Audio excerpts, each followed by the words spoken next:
US ने India के export पर इतना ज्यादा टैरिफ लगा रखा था कि हर एक्सपोर्ट करने वाले की नींद उड़ी हुई थी। बट अब वही टैरिफ कम करके आधा कर दिया है। बट ऐसा क्यों?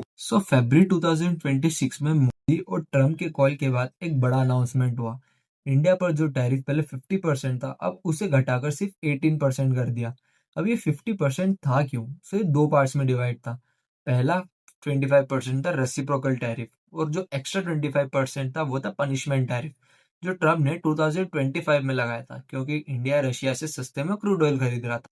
अब देखो, इंडिया की पोजीशन में 18% टैरिफ, जो वियतनाम बांग्लादेश के 20% से कम है, और चाइना के 30 to 35% से काफी ज्यादा कम है, जिसमें textile, James, jewellery, pharma, engineering goods, ये सब सेक्टर को सीधा फायदा मिलता है क्योंकि इनका मार्जिन बहुत थिन होता है।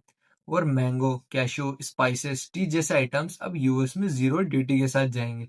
लेकिन अब ये डील वन वे नहीं है, इंडिया ने भी कमिट किया है यूएस के इंडस्ट्रियल और एग्रीकल्चर प्रोडक्ट पर टैरिफ जीरो करने का, और अगले कुछ सालों में $500 बिलियन से ज्यादा का यूएस गुड्स खरीदने का। मतलब इंडिया ने भी अपना मार्केट यूएस गुड्स के लिए काफी ज्यादा ओपन कर दिया।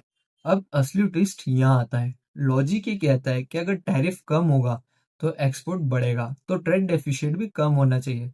अब ट्रेड डेफिसिट होता क्या है? जब आप किसी कंट्री से जितना खरीदते हो उसे उससे कम बेचते हो। पर यहाँ पर उल्टा हुआ। फरवरी में इंडिया का यूएस के साथ ट्रेड डेफिसिट पहुंच गया $27 बिलियन, जो पिछले साल के कंपैरिजन में लगभग डबल था, और इसके काफी सारे रीजंस थे। सबसे पहला रीजन ये है, गोल्ड और सिल्वर के इंपोर्ट में जबरदस्त उछाल आया। इंडिया ने बहुत ज्यादा गोल्ड और सिल्वर खरीदा, और ये सब इंपोर्ट में काउंट होता है, जो डेफिसिट को बढ़ाता है।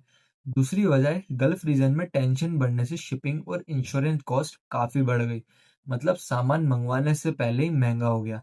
तो सिंपल भाषा में समझो, टैरिफ कम हुआ मतलब सिर्फ ये था कि एक्सपोर्ट करना आसान हुआ। लेकिन अगर साइड में इंडिया ज्यादा और महंगा इंपोर्ट भी कर रहा है, जैसे गोल्ड, तो उसका फायदे का कोई मतलब नहीं रहेगा। तो मोरल ये है कि सिर्फ टैरिफ कम होना काफी नहीं होता। अगर इंपोर्ट, स्पेशली गोल्ड जैसी चीजें, कंट्रोल में नहीं रही, तो डेफिसिट अपने हिसाब खुद बना लेता है। इंडिया ने अभी बैटल जीती, लेकिन पूरी वॉर अभी बाकी है।